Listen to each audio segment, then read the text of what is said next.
So today, guys, we're working on a 2018 Ford F250 jump box. Came to us with a new fuel pump. Could not figure out much. We had 5 volts at the module. This might help a lot of you guys out, but no voltage to the pump at all. We ripped the fuse box apart. Hard to say which relay it is on the back. We found this burnt plug, and that's why we were only getting 5 volts instead of the regular 12.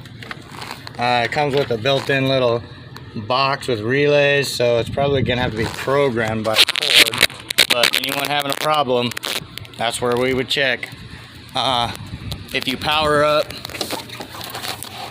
there's a purple and green wire there. Power that up. If your car starts, you'll know that will be the problem.